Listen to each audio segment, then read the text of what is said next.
Muito bem, vamos resolver aqui numa tacada só a questão 14 e a questão 15 da aula 6. Vamos aproveitar o mesmo vídeo. Essa da CAF. Jornais e revistas anunciaram que um corpo de massa M ficou praticamente destruído ao se chocar com o solo depois de ter sido abandonado de uma altura H. A matéria jornalista ainda justifica a destruição do corpo devido ao aumento do seu peso. Coisa horrível isso aqui, né, pessoal? Aumento do seu peso. Nossa.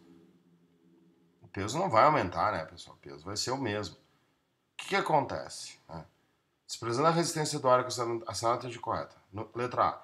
Durante o choque do corpo com o solo, a força média exercida do solo sobre o corpo é tanto menor quanto maior for o tempo de contato entre eles. Isso aqui é uma coisa que eu já expliquei para vocês numa questão da PUC, aquela que a pessoa pulava do muro, que é a mesma teoria do airbag. O que é força? Ó, olha tudo que tu tem que pensar aqui. Força é massa vezes aceleração.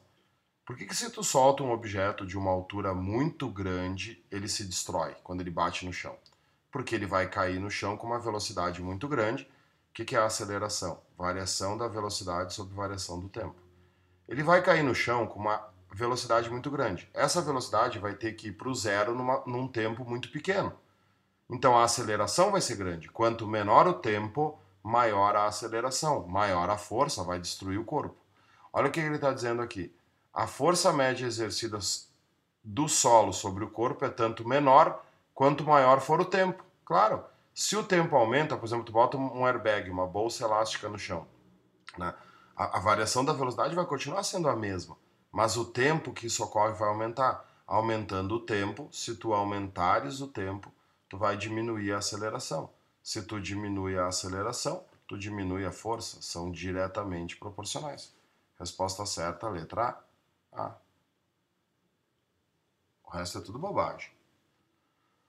Aproveitando aqui, ó, vamos fazer a 15. Vamos limpar aí para não ficar poluído a 15. Vamos supor que você esteja no supermercado aguardando a pesagem de quantidade de maçãs em uma balança de molas, cuja unidade de medida é quilograma-força. A leitura da balança corresponde. Essa unidade de medida aqui, quilograma-força, é uma unidade antiga, que se usava antigamente, tá? Esse quilograma-força aqui nada mais é do que o Newton. 1 quilograma-força, 1 quilograma-força corresponde a 10 newtons. Qual é a teoria disso aqui? Tu não pode medir força em quilograma, mas tu pode medir força em quilograma-força. O que é 1 quilograma-força? É a força correspondente ao peso de 1 quilograma. Por isso que ele vale 10 newtons, mas é uma unidade antiga. O que a leitura da balança corresponde? Ao módulo da força normal, pois essa é a força de interação entre as maçãs e a balança, cujo valor é supostamente igual ao módulo do peso das maçãs. Certíssima, letra A. Uma balança de molas não mede o peso. Olha aquilo que a gente conversou, né? O peso é produzido pela atração gravitacional.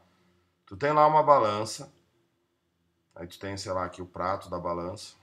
O desenho não vai ficar perfeito, mas tem aqui o pratinho da balança, ali tem o mostrador da balança, o ponteirinho que vai medir lá e tal.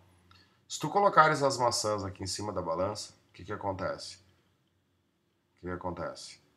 O peso das maçãs, que não se localiza na balança, se localiza nas maçãs. Vamos trocar a cor. O peso das maçãs, localizado nas maçãs, as puxam para baixo. Essa força tem reação? Sim. Onde é que está a reação dessa força? Lá no centro da Terra. Só que por causa do peso entre as maçãs e a balança vai existir uma força chamada força de compressão. Essa força de compressão possui uma reação chamada de força normal. Né? O que a balança vai registrar? Exatamente o valor dessa força normal. A balança sempre registra a força normal, que é o valor da força de compressão produzido pelo peso, mas que não é o peso. Olha as outras respostas. Vamos lá, a leitura da balança corresponde, letra B. Tanto ao valor do módulo da força-peso quanto ao módulo da força normal, pois ambos constituem um par ação e reação. Bobagem, né, pessoal? A gente já sabe que a reação do peso está no centro da Terra. Tá fora. Então, letra B, out. C. Ao módulo do peso, pois esta é a força de interação entre as maçãs e a balança. Gente, o peso é a força de interação entre as maçãs e a Terra, não entre as maçãs e a balança. Letra C, fora. Letra D. Ao módulo da força resultante sobre as maçãs. As maçãs estão em repouso, a força resultante sobre elas vale zero. A quantidade de matéria das maçãs, quantidade de matéria é massa. Não pode. Nada a ver. Então, letra A, mas uma questão bacana.